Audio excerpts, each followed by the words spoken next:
Black skies of velvet and chrome. Hello again, gamers. Welcome back to the Board Game Captain. I'm the Captain, and today I'm going to be reviewing and showing you how to play and talking about Extraordinary Adventures Pirates. And in addition, I'm actually going to be giving away a copy of this at the end of the video. So watch all the way through so you don't miss your chance to get your own free copy of this game. So now, first off, I purchased this copy myself, and I've been playing it for a while and quite liked it. But Forbidden Games gave me a free copy. I said, I've already got the game. I said, do you mind if I give it away? And they said, no, they did not mind. So it gives me a good opportunity to talk about this. And also, I love to give away stuff to you guys, my viewers. So, when you get a chance, I'd like you to take a look at all of the links I've got in the description down below this video. There's a link to my website, BoardGameCaptain.com. Check it out. It's a good hub for all things Board Game Captain. In addition, if you're in a position to and would like to help out the channel, there is a link to my Patreon down there, as well as a link to my Teespring store, where you can get all sorts of cool Board Game Captain merch. Now, as for Extraordinary Adventures Pirates, let's have a look at what's in it and also talk about the player counts and the times and everything. So it says playtime 60 minutes, players 2 to 6, complexity 2 out of 5, strategy 3 out of 5, ages 8 and up are the stats they give. So, well, 2 to 6, it plays pretty good at all player counts. I like it best at like around 3 to 4 personally. I like 2, but I do like to have more people on the board because it is a bit of a race game. Is one of the big elements to it, and I like to have a lot of ships on the board. Every player gets another 3 ships on the board. But too many, while it can be good, I do find it can be a little too cluttered above 4. So my favorite sweet spot for this is about 3 to 4 players.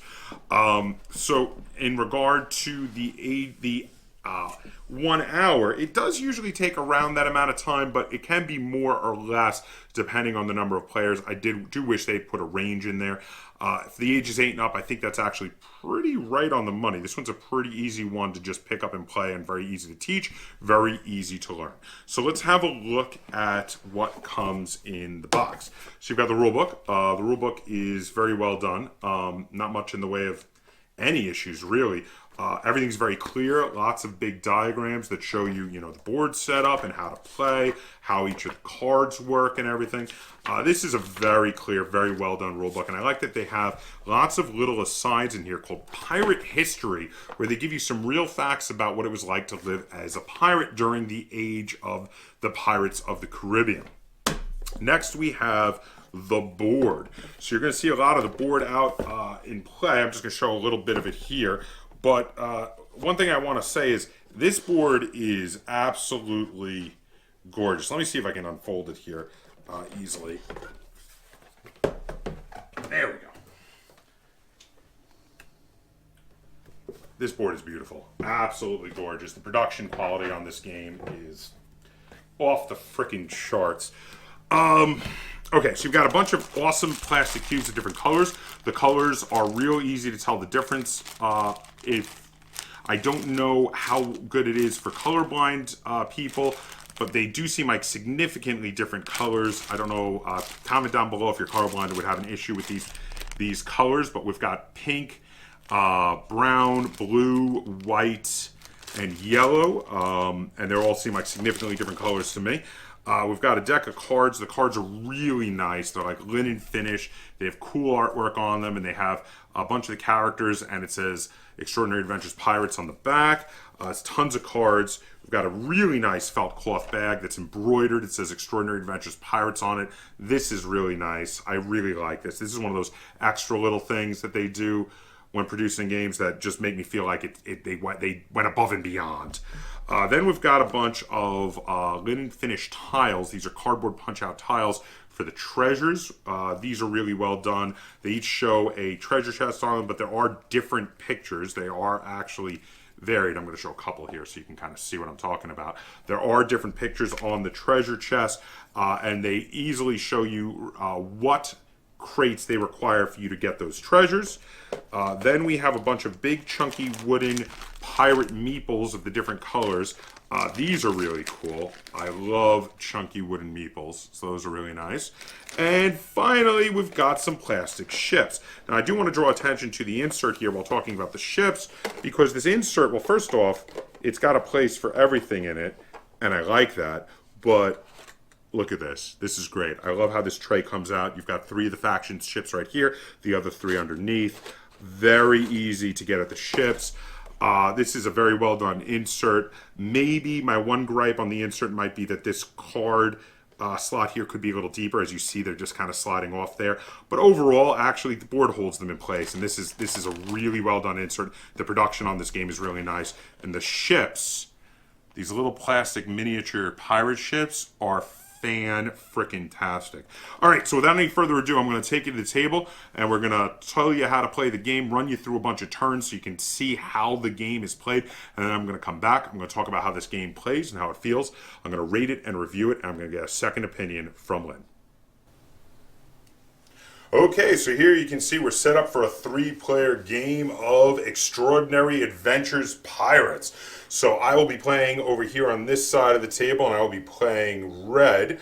On this side of the table, we have a neutral player that I'll also be controlling, playing yellow. I'm over here, I'm playing green. And we have already fully set up the game and we're ready to go. So to set up the game of Pirates, the first thing you got to do is figure out which player is going to go first. And you do that by taking the little cloth baggie and putting your extra pirate ship in there for each of the players. You shuffle them up and you draw a random player. And we did that. And the third player, the yellow player, is going to be going first.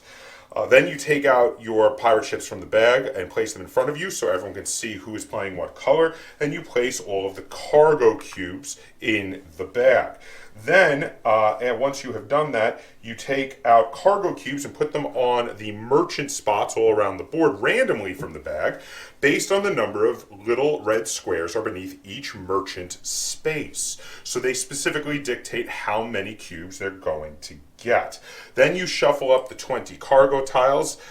These are treasure here, and the treasure is dealt out in a number equal to the number of players times 3 plus 1. So in a 3-player game, we're playing with 10 possible treasures here that we have to get.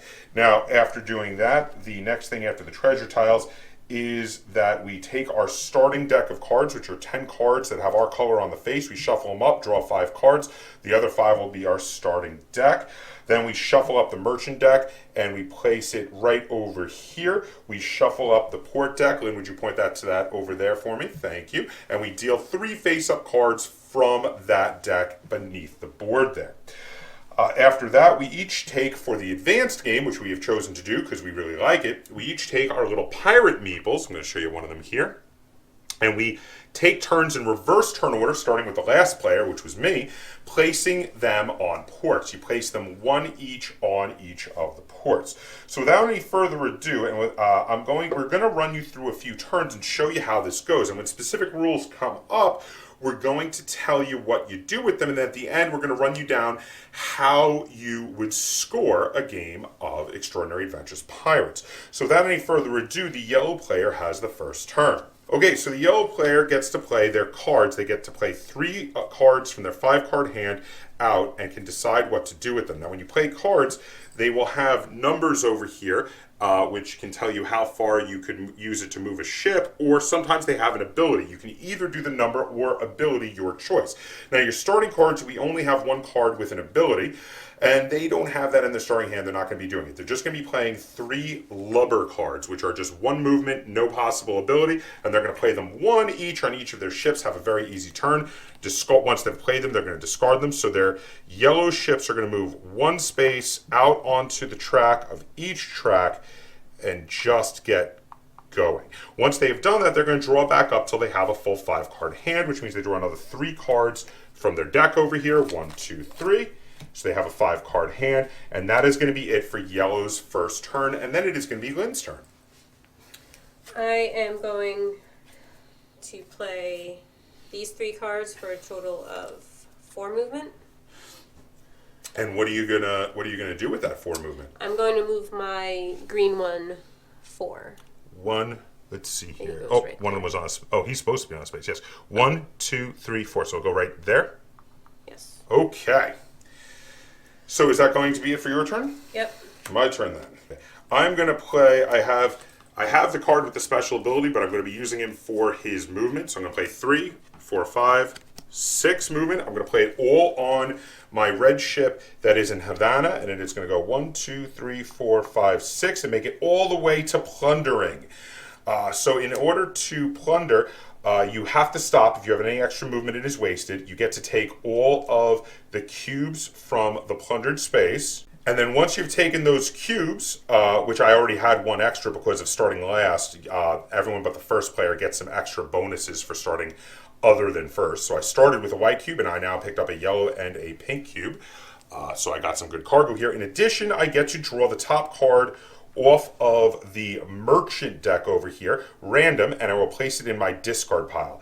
Ooh, it's a good one. It is a 2 movement card, the Merchant Seaman, and it says the ability is to move 3 on the red track only. So this is actually really cool for moving up the red track. I'm going to throw them in my discard pile, and then since I'm down to 2 cards, I'm going to draw 3 cards off my deck, and I am finished with my turn. So the yellow player chooses to play a 3 and 2 2s, and they're going to use them all now on the blue track. Now that they've seen where everyone else went, they were kind of hedging their bets in the beginning by playing some low number cards. 3, 4, 5, 6, 7. They get to go 1, 2, 3, 4, 5, 6, 7, and they're going to immediately loot that brown crate, which they're going to take in front of themselves, and they're also going to get a card, which is the really, really amazing reason to do this. And ooh, it's a Merchant Captain, another 3. That's very nice. And since they are done and they're down to 2 cards, they're going to draw 3 from the deck. Now there's only 2 left in the deck, so they will immediately reshuffle the discard pile, which now actually includes that Merchant Captain. So that last card could be him. Let's find out. Give it a good shuffle. Take a look, and whatever card it was, I'm not going to tell anyone, went into the yellow player's hand. So now yellow is done. Lynn, what are you going to do? I am going to play 3 cards. This 3 is going to be on him, so he's going to loot. 1, 2, 3, and you get a blue and a white crate. I will pass them to you. Here you go. And I get a card. Indeed, you do get a card, so I'm going to pass that to you as well. What did you get? I got a Merchant Seaman. Oh, very nice. That was a good one. Which track did he work for? Red. Oh, okay. And then I'm going to play, I have 2 2s. Ah, I'm going to play them all on this one, so he moves 4. on the red track? Yes. So you are green, so you're going to go 1, 2, 3, 4 to here? Yes. Okay, very good. All finished? Yes. All right, so my turn. I'm going to play able-bodied seaman and 2 lubbers for a total of, it's a 2 movement, a 1 movement, and a 1 movement. I'm going to split them up each. I'm going to use the 2 movement from the able-bodied seaman on my ship that just looted over here, and it's going to come out and join Lynn on the same space. You can share a space. I'm going to play 1 each on my other 2 ships, so they're each going to move 1 space. So over here I'm going to join yellow on this first space here, and over here I am going to get on the track. So now none of my ships are being fully left behind, and then I get to draw back up another 3 cards. Again, I am out of cards here, so I'm going to reshuffle my deck and get another random card. Could be my new one, could maybe not, we'll see. And that will be it for me. All right, so the yellow player is going to play his 3 cards. So the first card is going to be an able-bodied seaman for 2 movement, and he's going to move his yellow, the yellow ship on the blue track over here into, what is that, Nassau. Ooh, he's in the Bahamas. Now, when you make it to a town, you could pay crates to buy treasure, but unfortunately he only has 1 crate so far, 1 cargo crate, and therefore none of the treasures only cost 1, so he can't buy anything. But what he can get is he can get 1 of the awesome cards over there, and that is the main reason he chose to do this. Okay, what were the abilities we have there? We have Cook. He can move 4, and he has placed 2 crates from the bag on 1 empty merchant ship location. That's really nice. One can move 2 or move 4 on the red track. Mm-hmm. And this one moves 2, or select one opponent's ship that may not move on the following turn. Place this card in their discard pile. Ooh, okay, interesting. Well, I'm going to take the cook, who's got the movement 4, because you know what? That is pretty awesome. So I'm going to throw that right in his discard pile. So we immediately replace that with a new face-up card. That was his first movement. Now, since this ship went to a port, it cannot move again this entire turn. So I cannot play my other cards on it. It's done. Just like when looting a merchant ship. So for my other cards, I'm going to choose to move some other of Yellow's ships. So I'm going to go with the ship. Actually, I'm going to play both of them with the ship on the black track here. And I'm going to play a 3 and a 1 for a total of 4 movement. And it's going to go from the first space there that it was sharing with me and go 1, 2, 3, 4 and jump ahead on that track. It will then discard those cards that it played. It's only got 2 cards in their hand, so they're going to draw 3 more cards, and that is going to be it for Yellow. I'm just going to play 3 lubbers on this ship, so if you can move him 3, please. Which one? This one? Yes. So that is your green one, which is in the port. So you're going to move 1 space in front of Yellow on this track. There we go. All right, so I've chosen to play 3 cards all on my ship on the blue track. So I have 2, 2, and a 1, which is a total of 5 movement, and that ship is going to go 1, 2, 3, 4, 5, and shoot ahead, and is now in the lead for that track. And then I will redraw up to my full 5-card hand, and that is going to be it for me. So the yellow player is going to play 3 1 cards on their ship on the black track and go 1, 2, 3 and move up and be in the lead for them. And then they are just going to draw their 3 more cards, which finishes out their deck. Now, whenever you empty your deck, you have to reshuffle the discard back into being a deck again. They're going to do a quick shuffle and make a new deck, and they're going to be done, and then it is going to be Lynn's turn. I'm going to play 2 able-bodied seamen and the sailing master's mate for a total of 7. Wow. And I'm going to move this one ship 7. Oh, you're putting it all on. Wow. 1, 2, 3, 4, 5, 6. Is he going off on the branch? He's not 7. So he's passing the branch by. He's going to be 1 past that spur. Okay. Interesting. Wow. That was a big move for that ship. I'm going to play a 3, a 2, and a 1, and I'm going to play them all on the blue track for a total of 6 movement. 1, 2, 3, 4, 5, 6 to jump ahead, and then discard those and draw back up to my 5-card hand, which empties out my deck, which means, of course, again, my discard pile will need to get a reshuffle back into my deck, and then it will be the yellow player's turn. The yellow player is going to choose to play a 3, a 2, and a 1, all on the red track for a total of 6 movement. And they're going to go 1, 2, 3, 4, 5, 6, and jump fully ahead on the red track, at which point they're going to draw back up to their full 5-card hand. I'm going to play the merchant seaman. I'm going to use his special, which is to move 3 on the red track only. Oh, so are you going towards any spurs? No. Oh, you're just going to join. Well, 3 is the same spot that yellow is on the red track, so you're just going to join yellow up there. And then I'm going to move 3 total, this guy. 1, 2, 3. Yes, that ship is by far the furthest ahead of your ships. Doing very well, they are. I'm going to play my Merchant Seaman, which also allows the special ability to move 3 on the red track only, along with 2 lubbers to up that to a total of 5 on the red track. So I am going to go 1, 2, 3, 4, 5, and I'm going to jump in the lead on the red track, and then, of course, draw back up to my 5 cards. Yellow is going to play 2 2s and a 1, all on the blue track to try to catch back up, get back out of this spur.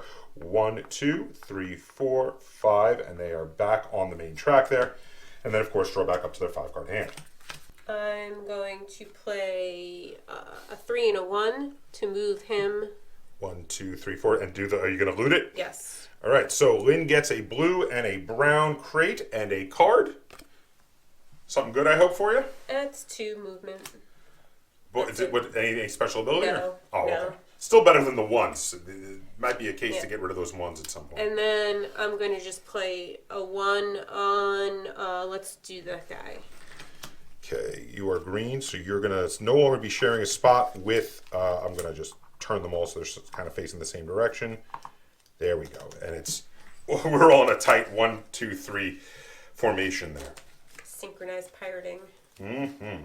I'm going to play 2 2s and a 1 all on the blue track. Doing so, I'm going to go 1, 2, 3, 4, 5, and I'm going to loot this ship with the blue and the brown crate. Get myself a nice mixture, and I'm going to get a new card. Oh, it's another merchant captain. He's 3 movement. These guys are great. I love them.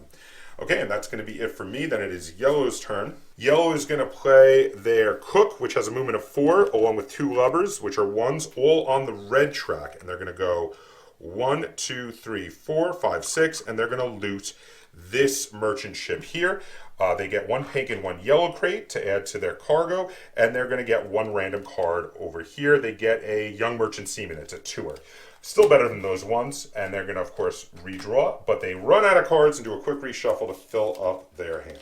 I'm going to play 2 able-bodied seamen and 1 lubber for a total of 5, all on this guy.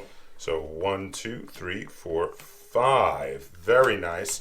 You are way ahead on the black path for sure. Wow. So I'm going to play an able-bodied seaman, which is worth 2, a lubber, which is worth 1, and a sailing mate, but I'm not going to play him for his 3. I'm going to play him for his ability now that I'm starting to get some better cards. His ability is to discard 1 card from your hand out of play. And I'm going to get rid of one of these darned lubbers, which are only worth 1 movement, because that's not that good. So I'm going to throw him right in the discard because I've already used him. And for the 2 and the 1, I'm going to go 1, 2, 3 and get back out on the blue track there. And that's going to be it for me. And I'm, of course, going to draw back up. The yellow player is going to play the merchant captain worth 3 and the 2 lubbers worth 2 for a total of 5, all on the blue track to go 1, 2, 3, 4, 5. And they're going to loot this merchant ship for 1 yellow crate. They're going to, of course, discard their cards and draw back up to their 5-card hand. I'm going to play a young merchant seaman and 2 lubbers for a total of 4 on this guy. Are you branching off or keeping No, going? just 1, keep 2, going. 3, 4. All right, so you're going to pass the spur by. Fair enough. I'm going to play my merchant seaman who has that ability for moving 3, but on the red track only, along with a able-bodied seaman and a lubber, all on the red track, for a total of 6 movement on the red track. 1, 2, 3, 4, 5, 6, which is going to get me pretty far ahead. And then, of course, I'm going to draw back up to my full 5-card hand, which actually empties out my deck and therefore requires another reshuffle of my deck. Yellow is going to play, their first of their 3 cards is they're going to play a lubber because their ship on the blue track is only 1 away from a port with their pirate meeple on it. Now when they get to that port, they're going to be able to buy a treasure. So they're going to trade in 1 brown crate and 1 yellow crate for this treasure here. It is a cheap treasure, only costs 2 crates to get it. You put the crates back in the bag. It's normally worth 3 victory points, but their meeple is there, which means they get their own meeple, they put it on it, and now it is worth 6 victory points at the end of the game. It is worth double. If you land on a space and are not able to purchase a treasure there, and one of your meeples is there, you can take the meeple back and it'll be worth only 1 victory point. If you land on a space with one of your opponent's meeples, whether or not you're able to get a treasure, you can take them hostage and they will be worth 1 victory point as well at the end of the game. So doubling those 3 to a 6-pointer actually makes that quite valuable, much more valuable than it would have been otherwise before the end of the game. But in addition, for going there, they get to get one of the special cards, which are all really awesome. What do we have there now again? We've got, what's the 3 do? Move 2 extra spaces on the black track once per turn. That's the one they want. Okay, so this card is really great because in addition to being a 3, it's got the little symbol here, which means you can play it out into play, and once you do, it stays in play, you don't discard it, and every turn you get to move 2 spaces on the black track. So once this comes up and they get to play it, it's going to be like a bit of engine building, constant moving on the black track. If they can get multiples of these out, that's a lot of it can be a lot of movement in addition to the cards that you play. So they definitely want that one. That is a fantastic card. Okay, so that is it for yellow. And that is how you play a game of Extraordinary Adventures Pirates. You race along with your ships on the 3 different tracks. You rob merchant ships and get their crates. You visit ports and trading crates for treasure, which is worth points at the end of the game. Both when robbing merchant ships and when going to ports, there are special cards you can get that can increase the value of the cards in your deck. And there are cards that you can play to remove the less good cards, like the lubbers, from your deck, so you can be getting more of just the good cards you have picked up later. In addition, you are looking to, if you're playing the advanced mode, you're looking to try to grab the meeples, and I already explained how the points work on those. When you get to the end, the first player to have one of their ships make it to Trinidad, Lynn, point to Trinidad for me, thank you, you will end the game. Ending the game by reaching Trinidad allows you to get one more treasure for free without paying for it from those that are available, which is why I put my meeple on Trinidad, because I would want to put them on it and double the one I got for free at the end. That'd be really good, if I could be the first person to get there, of course.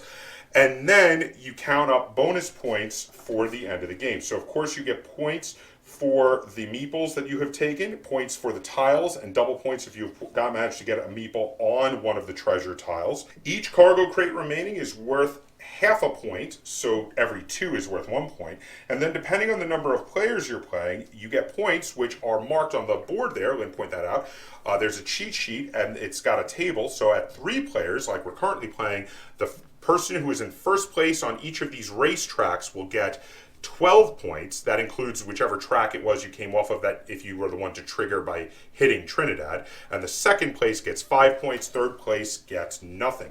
So you do want to kind of balance out your tracks and have yourself getting points for each of the tracks if you're able to. Whoever has the most points wins the game of Extraordinary Adventures Pirates. If 2 or more players have the same exact amount of victory points at the end of the game, the first tiebreaker is the most points on treasure tiles. If there's still a tie, then it's the most cargo crates. So now we're going to head back over. We're going to talk about how this game plays and feels, and we're going to rate it and review it. Okay, so that was how you play a game of Extraordinary Adventures Pirates. I forgot to mention before, the game was designed by Glenn Drover and Don Beyer. So this game, at its core, is a race game, but it's a modern race game. A lot of classic race games, you can think of things like the Royal Game of Backgammon, Senate. They're all done usually with some form of roll and move. Now, this picks up a much more modern method of using a deck building game in the middle of this race game, deck building and hand management to control your movement. And you've got 3 races going on at once, and you have to balance and manage them and figure out, am I going to put most of my resources into one race, or am I going to split it up and put some in this race and some in that race and some in the middle race? How are you going to do it? How are you going to best get your points? And then in addition to being a race game, it's a simulation of raiding and looting and picking up resources, because when you loot the ships, you not only do you get an extra card for the deck building portion, you're also getting your resources that you later will spend at ports to buy the treasure, which is one of the biggest ways to get points. Also, that advanced mechanic of kind of wagering on which ports you think you're going to be able to buy, you're going to get to first and buy treasures at by putting those pirate meeples on them is really cool. That is a really cool mechanic. It's a lot of fun.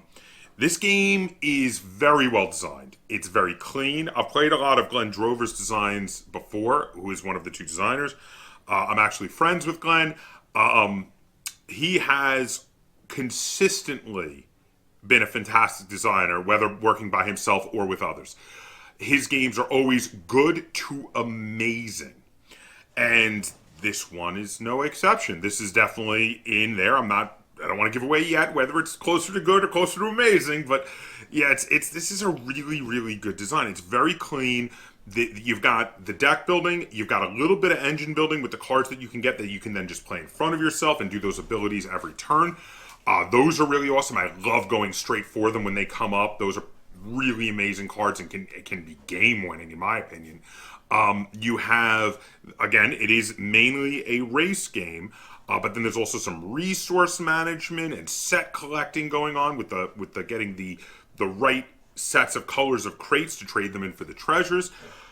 And this game is a lot of fun, and I've never had a game of this that didn't go over well, and I've played it at lots of different player counts. Now, like I said, my favorite player counts are 3 to 4 players, but I've liked this quite a bit at 2 players, and also at 5 and 6 as well. And because I've had my copy for quite some time before Glenn at Forbidden Games gave me the other copy to give away, I have had a chance to play this one quite a bit, and this is one that has hit the table for me, and I've very much enjoyed it, all different player counts. Okay. I might be giving away how much I like this game, so it's rating it and reviewing it time. This game is amazing. It's not super complicated, but it's super elegant. The design, everything works so well together, all the mechanics, and it does it in a very unique, modern way. It makes race games fun again for me. A lot of race games, people kind of like turn their nose up on it because it's an older style and generally speaking is too random. This is not super random. You get a lot of control over how fast your ships move, and that is awesome. The deck building is great, the engine building is great, and this is a super fun modern take on race games. I love this game. And that's why I'm going to give Extraordinary Adventures Pirates 9 out of 10 stars. This is up there as one of, in my opinion, one of my favorite designs by Glenn Drover. Super awesome, super cool, super different, and I highly recommend Extraordinary Adventures Pirates to you. But let's get a second opinion. Lynn, how many stars out of 10 would you give to Extraordinary Adventures Pirates? 8. So Lynn is right there with me. She's only 1 star off. She's giving it 8 stars. I'm giving it 9. We're both loving this game. So this is, 17 stars out of a possible 20. Really, really high-rated game. We can both recommend this one to you. But one of you will not have to go buy it on your own because we've got an extra copy we're going to be giving away for free. So here it is. This copy I'm going to be sending to someone. So here are the rules on how to get this copy of Extraordinary Adventures Pirates. So first off, this contest unfortunately is only going to be open to people in the continental United States. I'm sorry, I've had some trouble with contests I've run before where I did international shipping, and shipping between countries has been nothing but grief. It's been a royal pain. So for this contest right now, it's only going to be available to residents of the continental United States. To enter this contest, to win this copy of Extraordinary Adventures Pirates, you have to be subscribed to the Board Game Captain YouTube channel, give this video a like, and comment down below telling me what your pirate name would be. And then send me an email. My email address is going to be listed in the description of this video. Send me an email that all it says for the subject is Extraordinary Adventures Pirates Giveaway. And in the subject, in the body of the email, just put your YouTube logon name. So that way I know who you are that commented on there, and you are then entered to win a copy of Extraordinary Adventures Pirates. I will be doing the drawing on the date shown on the screen here now at 12 noon. I will pick a random person who has entered, and I will email you back to get your mailing address. So there you have it. And now if you enjoyed this review and tutorial and you'd like to see me do more like it, be sure to give this video a like, share it on all forms of social media, and if you haven't already, please subscribe to the Board Game Captain. That's Captain spelled a K on YouTube. And until next time, game on.